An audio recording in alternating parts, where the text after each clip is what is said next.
Hello everyone and welcome back to the Cozy Corner. My name is Lee and this is my library. So grab a mug of something yummy and settle in for some talk of books.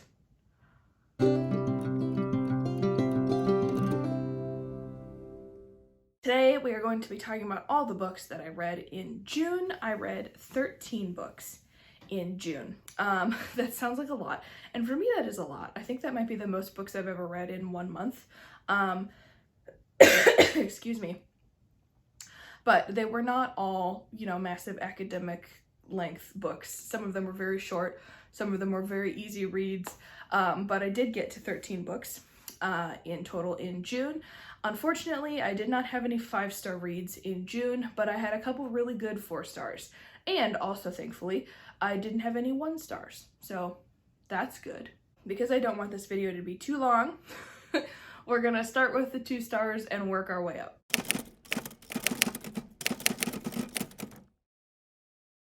So the first 2-star book that I finished in the month of June is The Veil Diaries, Book 5, When Evil Comes to Play by B.L. Brunnemer. If you remember, way back in January or February, I drew Trying to Live with the Dead, and I read it, and it was, I think in that, review video I said it was like the biggest pick-me-girl book I have ever read. And, I read it and I felt kind of bad because, I was kind of irritated by it, and yet I kept thinking about it. And so I was like, well, I'm going to get the sequel and read that. And the sequel really wasn't all that better, and yet I kept wanting more. So you're going to see 2 of these in this particular video because I am now up to book 6. I can't stop reading them. It's like the most addictive fan fiction you've ever read. The quality isn't great, but the storyline just kind of sucked me in, and I love the characters. So this follows the story of Lexi. At this point, she has figured out that she is a necromancer and can talk to the dead and take them to the Veil or beyond, hence the Veil Diaries. And in this one, I think, one of her friends gets possessed by a demon. And, in the midst of all of this, her trying to figure out her powers of being able to see and speak to the dead, learning about the fact that there are other magical type creatures, like gargoyles and werewolves and vampires and witches. There's a big feud growing, and she has 5 male friends. It is a reverse harem. And in this book she finally admits that she's in love with all of them. The concept I really like. I love reverse harems. I think they're so great. The concept of being a necromancer and learning that you can raise the dead and speak to the dead. The magical society just exploded with all of these other creatures. The concept is really good. But like I said, the writing quality is sometimes painful. But, I found myself putting that aside more and more because I was just in it for the story, to be honest. Which, really is what a good book should do. If you're interested in the characters and what's going to happen, that means you like it and you enjoy it. So I did give this a 2-star, which in my rating system means that it's enjoyable but not moving. And I'm eating them up. I really am. I'm going to see if I can finish the series by the end of the year. This was not planned in my TBR, but I can't get enough. I don't know what I'm going to do with them when I finish them all. Anyway, I enjoyed it, but nothing really ultimately mind-blowing about it. The next 2-star book that I finished in the month of June is The Clue of the Broken Locket by Carolyn Keene. This is a Nancy Drew mystery.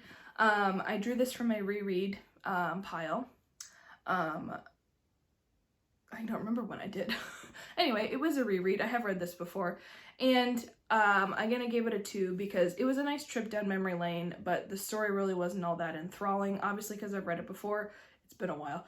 But also because I think I've just kind of outgrew Nancy Drew caliber mysteries. And I have come to discover about this and other mystery series that were written around the same time. They are not particularly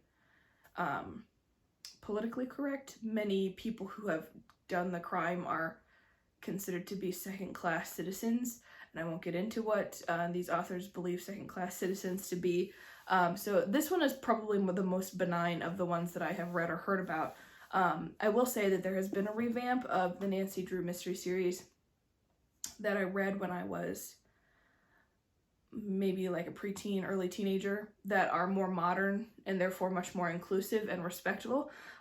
So yeah, it was a reread. Nice trip down memory lane, but ultimately, you know, not really moving. Next, we have How to Carve Freakishly Cool Pumpkins by Sarah L. Schuette. I bought this from a library rescue sale. It is a kid's book, a kid's nonfiction book, but in it has a bunch of cool pumpkin designs that I had fun flicking through, like a spider bite one. Where was my favorite one? Oh, I loved the spooky skeleton that you can do with like oblong shaped pumpkins. So, you know, it basically just has a bunch of information for kids learning how to carve pumpkins and a couple pumpkin designs that I thought were really cute. I think actually my favorite one is this one that's on the cover. This is kind of what I did last year for my pumpkin. Anyway, I'm obsessed with Halloween. It's my favorite holiday.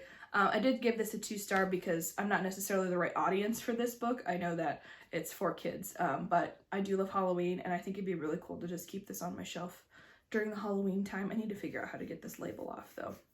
But anyway, good seasonal spooky thing, even if it is for kids.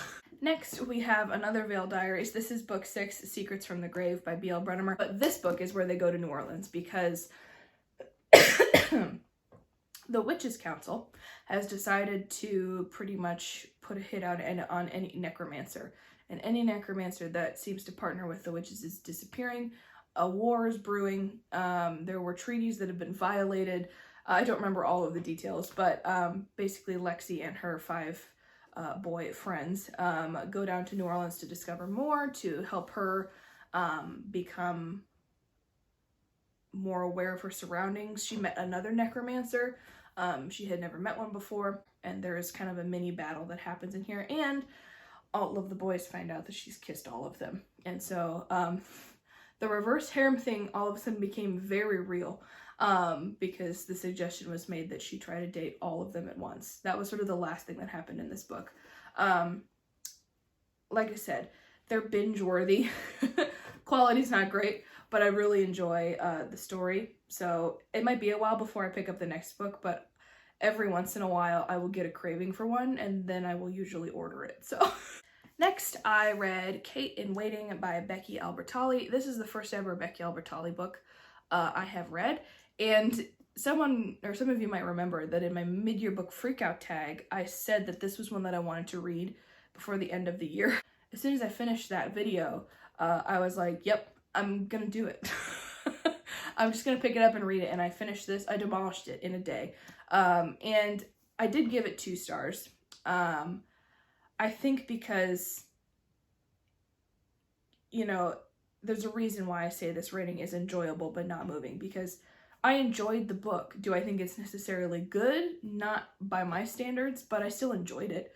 And I think it'll be an interesting read for kids who are younger than me in high school. This follows the story of Kate and her friend Anderson,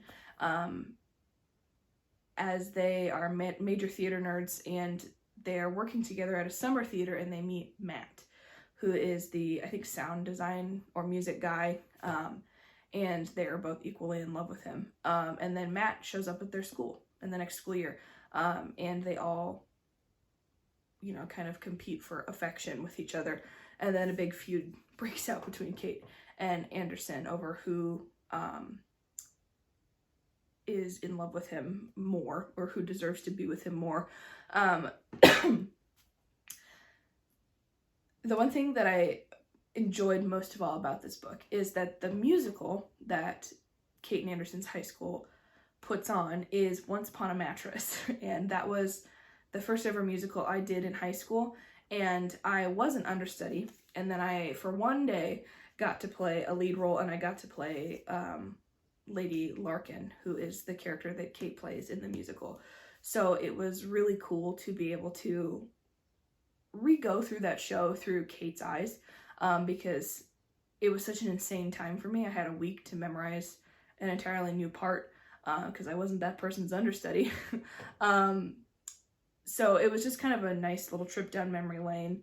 I kind of wish, this was really the book where I had the biggest amount of complaints. I kind of wish that there was more theater-centric stuff that happened in here, because I do love Theater Kid TikTok. It's my favorite thing. And I kind of wish that there had been more focus on the theater stuff, not just necessarily friend drama, but again, my own personal taste complaint. Anyway, I'm glad I read it. Was it my favorite? No. Will I ever read another Becky Albertalli book again? Probably not. But this one was gonna be the one I was gonna read, and so I'm glad I read it, and ultimately I enjoyed it. And next we have The Hound of the Baskervilles, a comic thriller starring Shirley Holmes and Jenny Watson, adapted by Kent R. Brown. This was another reread. This actually was a play script from the last ever play I did in high school. And I played Shirley Holmes. It is a play telling the story of the Hound of the Baskervilles, but Shirley Holmes and Jenny Watson are the nieces of Sherlock and Watson. And their uncles are away, so they decide to solve a case themselves. It's, you know, all the same characters in the original story, just a very fun sort of black box theater style telling of the story. I will say that the second time reading through this, actually, I don't know how many times I read this when we were doing the show, but a decade later, it's not as funny as I remember, hence why I gave it 2 stars. It was a nice trip down memory lane, but it felt very cheesy and overly comedic. There really wasn't any sort of solid joke, but it was nice reading all of my notes and getting flashbacks of the fog machine we used that stank. Gotta use a prop gun. And a meerschaum pipe. You know, it was fun. You know, it's that, you know, high school sort of cult experience that is theater, of reading a play script that you were in, got to participate in. So, not as good as I remember, but it was still a fun trip down memory lane. And then the final 2-star book that I read in June, and actually the last book that I read in June, was Bittersweet by Sarah Auchler. This tells the story of Hudson, who was on track to be an elite figure skater, probably would have been to the Olympics, but she found on the night of her sort of biggest competition at the moment, she found out that her dad was having an affair, and she threw the competition because she could sort of see her family erupting, and she didn't want ice skating to be the one thing that held it together. She didn't want all that pressure, so she threw the competition. Then it cuts to 3 years later, and Hudson is working at her mom's diner. Her parents are now separated. Oh, bookmark still in there. And she bakes cupcakes for her mom's diner and is very quiet and secluded. Left all of her friends behind, befriended another girl who worked at the diner. So her life is very different from what it was. And then one day in the mail, she gets a letter from a foundation made in the name of her former coach who had passed away, that they were offering a $50,000 scholarship for this particular figure skating competition. And so Hudson decides to begin training again and compete for the scholarship, but she's keeping it secret because her father had pretty much abandoned them, and she didn't want ice skating to be the reminder of him, so she keeps it under wraps. She, of course, meets a boy, and that boy asks her to help coach his hockey team. So she's helping them in exchange for free ice time. You know, this book just became a combination of the Disney Channel original movie, go figure, mixed with Ice Princess, mixed with Hallmark Christmas special. That's really, the more I kept reading, I'm like, this is just like the cheesiest of the cheesy, you know? It is YA contemporary, which is pretty much one of my least favorite genres. I knew that going in. But, you know, I still enjoyed the story, and I think there is a really good message in here about it's never too late to do something you love, or often this is probably the biggest lesson that I took away, because it was a big lesson I discovered about myself when I was in college, was the things that people tell you you are good at. aren't necessarily the things that you should do in life. That was a big lesson I learned, is, you know, big fish, small pond type of situation doesn't necessarily mean you're cut out to do that, and you have gifts elsewhere that you can use. So I think that's probably one of the bigger lessons in here that I think will speak to people of the appropriate age to read this genre. But, you know, again, high school teenage drama really just, it drains me, you know? But this is a really cute read. That would be what I would call it. It's a cute read. And I think it's really good to maybe read over Christmas time, definitely in the winter. But like I said, it was a good one to end on. A nice, very fast summer read. And each chapter has not a recipe, but a description of a type of cupcake that Hudson had made. So, like the perfect storms here are eggless white vanilla cupcakes topped with a thin layer of mashed blueberries and white meringue frosting, dusted with powdered sugar and served chilled. So it gives a description of all of her cupcake creations. Also, her little brother in this is so cute. His name is Bug. It's so cute.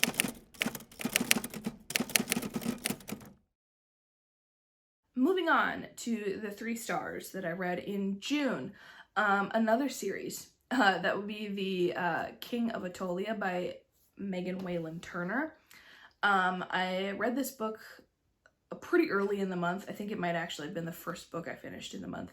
And it follows the story of Eugenides, who is like my newest favorite character. He's so great.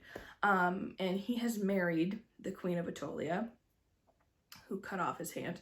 But he's married her, and he is having a hard time adjusting to being king of a country. He was a thief, a famously sort of braggadocious thief who claimed he could steal anything, and is very cocksure of himself. And so it's all about the story of him learning to be king and adjusting to all of these people in Atolia who don't want him to be there because he is from a different country, and they don't think he's worthy of their queen. So it's all about him trying to make people not like him, but accept who he is. While all of this is happening, there are bigger countries who are wanting to overtake Atolia, and the Eris and Sunis, that's the other one, Sunis, countries who are like the smaller countries in the area. So there's a lot of political tension happening. It's very good. It was my favorite of the first 3 that I read. And like I said, I love Eugenides. Megan Whalen Turner's writing style is very interesting. It takes some getting used to, because, and I think I mentioned this in my mid-year book freakout tag as well, you'll be reading and then a plot twist will happen, and she goes back and explains how it is justified rather than, you know, dropping hints in the story. So the reader's subconscious is following along, even if the reader doesn't pick up on it. And I didn't like it at first. That's why I didn't really like The Thief all that much. But as you get used to it, it's a really interesting effect while you're reading, because what you're reading, you're always second guessing. I'm like, is this the truth? Is this really what he's doing? Is there some secret motive behind it? And it actually makes for a pretty fun reading experience because of all the political tension and how much you like the characters. So, again, not my favorite method of writing, but I think people who are looking for a new sort of Greco-Roman style high fantasy book to read, this would be a good choice for you. And the next 3-star book I finished in June is A Million Miles in a Thousand Years by Donald Miller. This was a reread. I read this a long time ago. Basically, if you don't know, Donald Miller also wrote Blue Like Jazz, which is another memoir of his. This is a memoir. And A Million Miles in a Thousand Years talks about the process of him and the other people who worked on making that book into a movie, Blue Like Jazz into a movie. The movie is not good. He doesn't really talk about that too much in here, but he talks a lot about what makes a good story, and you look at his sort of mental process of realizing that the story of who he was, these people were telling him, it's not a good story, so let's change things about it, which brought up, you know, his contemplating what makes a good story.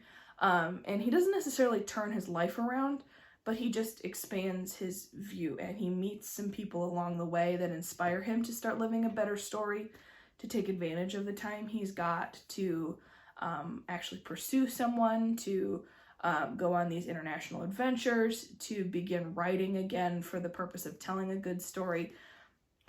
There's a little bit of a faith element in here. It's not the main focus of this book, but it's interesting as a writer to read this because, you know, I kind of think this book is the definition of you write what you know. And if you don't live a good story, then what do you have to write about? We can create worlds in our head, but truth has to come from somewhere. And so I think this is one of those books where I should keep reading it at different stages of life because I'm going to get something different out of it every time. I just want to read you a little quote from this book because, you know, there are parts of this book that really stuck out to me this time. I think one of the biggest things that is common in Christian girl culture is there's a reason why you haven't found, you know, your one true love yet. And because God hasn't fixed you yet, or there's something wrong with you that's preventing this perfect man from walking into your life, or woman. But I want to read you this because it full on changed a lot of ways that I thought about relationships. So he's talking to this woman named Susan. She said she had married a guy and he was just a guy. He wasn't going to make all her problems go away because he was just a guy. And that freed her to really love him as a guy, not as an ultimate problem solver. And because her husband believed she was just a girl, he was free to really love her too. Neither needed the other to make everything okay. They were simply content to have good company through life's conflicts. I thought that was beautiful. And I agreed, full on. I'm like, you know, the reason why God hasn't fixed you yet is because, you know, we're looking for someone else to fix us. Therapy is great, don't get me wrong, but the work has to come from ourselves, and learning how to tell a better story changes the way you look at people. And I think that's a really beautiful description of what it means to be in a relationship with someone. Good company to walk with you through the good and bad, and you get to share those experiences. So, like I said, this book I think speaks to a variety of seasons of life, and so I kind of look forward to reading it again, maybe 10 years in the future. And the last 3-star book that I read in the month of June is A Conspiracy of Kings by Megan Whalen Turner. This is the 4th book in the Queen's Thief series. This is from a different perspective, which I didn't anticipate happening. But this follows the character of Sophos. Now, in the very first book of this series, when Eugenides is conscripted to go find this artifact, Sophos is on that journey. He's a student of the Magus who ends up becoming one of Eugenides' good friends. And so Sophos was this little kid. I say little kid. He was early teenager. And Eugenides kind of took a shine to him because he was smart and kind. Sophos was also the heir to the throne of Sunis, which is another kingdom. And in this particular book, Sophos is captured, his family is murdered, and he is taken to be a sort of indentured servant until I can't remember if he escapes or he's rescued, and then tries to get back to Aetolia to get to Eugenides, because Eugenides is pretty much the only person who will help him. And you discover along the way, again, this is not a detail that's in the story, but you discover along the way that Eugenides and Sophos have developed a very close-knit relationship.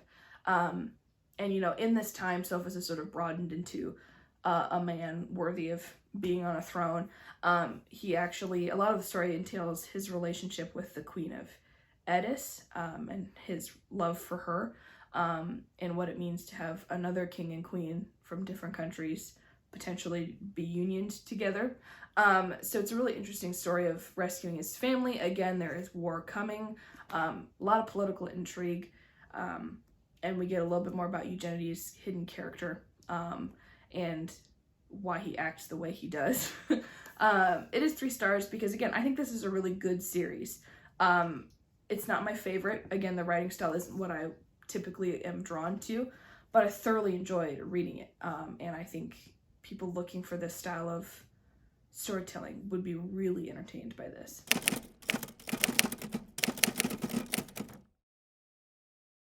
Moving on to the 4 stars. I have 3 4-star reads in the month of June. The first is The Well of Lost Plots by Jasper Fforde. This is book number 3, I believe, of the Thursday Next series. The first is The Airfare. The second is Lost in a Good Book. This is The Well of Lost Plots. This is the book where the series took a weird turn. And by weird, I mean brilliantly hilarious. So at the end of book 2,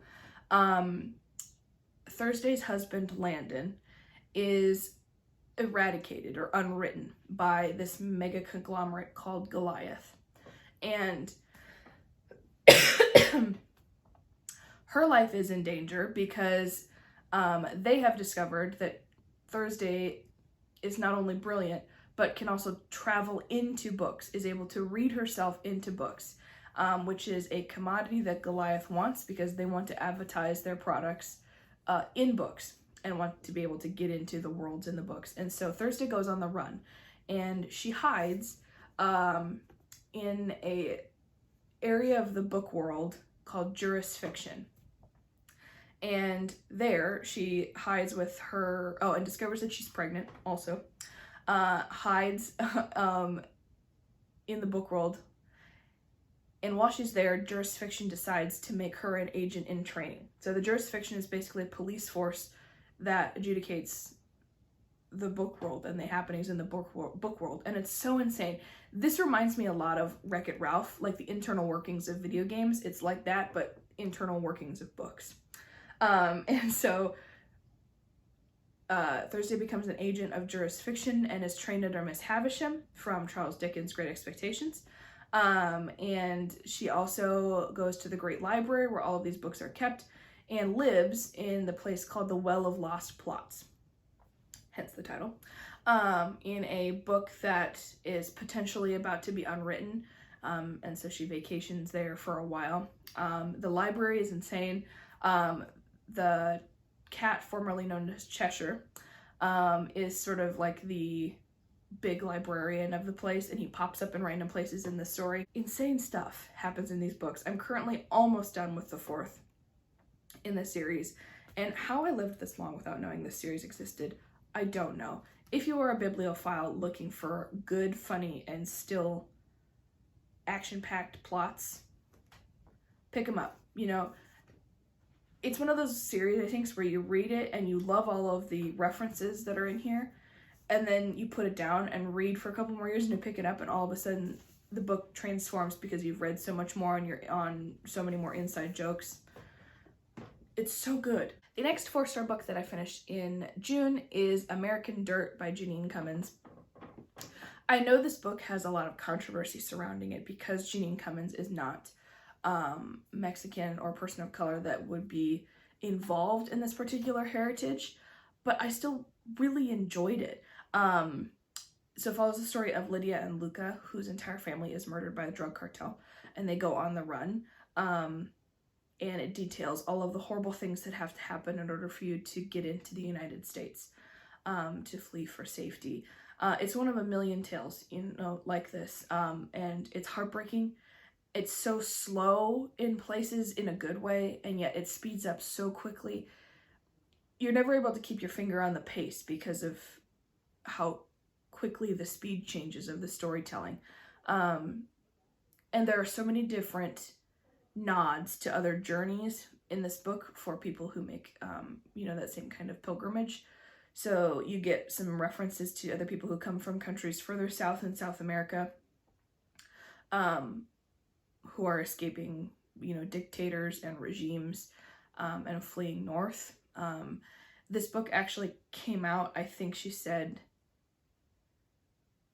or she was writing this book during the Trump presidency, and was dealing with all of that while she was writing this book. And the reason why I don't necessarily want to, you know, write this story off entirely based on the fact that she isn't Hispanic or Latinx,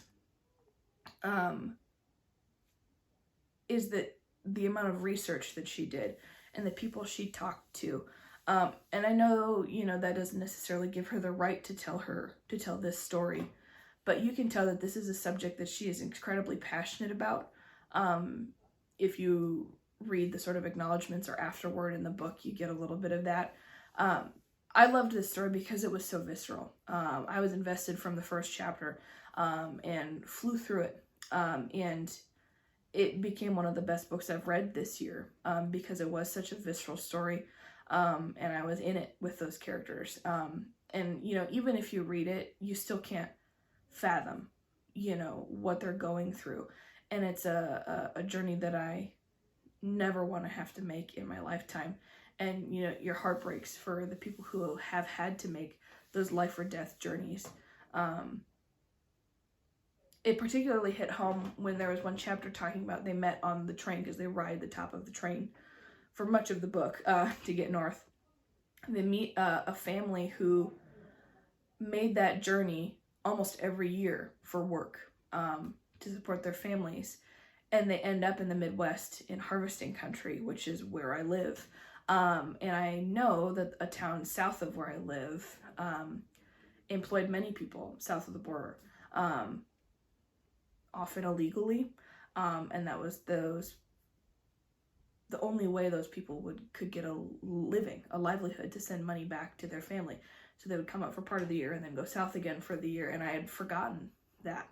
And it was a stark reminder of, we have opportunity here and people make their livelihood here. Is it a question of legality, or is it a question of being a good neighbor? You know, those are hard things to talk about, particularly in today's climate. So I would love to, this is one of those books where I enjoyed the story, but I certainly do not want to speak for people who are of this background and heritage. And so I am very curious to know your thoughts about this book. To be honest, and I will say that this is a mark against me, I didn't do my research before I picked up this book. This book was recommended to me by a friend with a very good international taste whom I trusted. And I did not do my research into what the book is or the controversy surrounding it.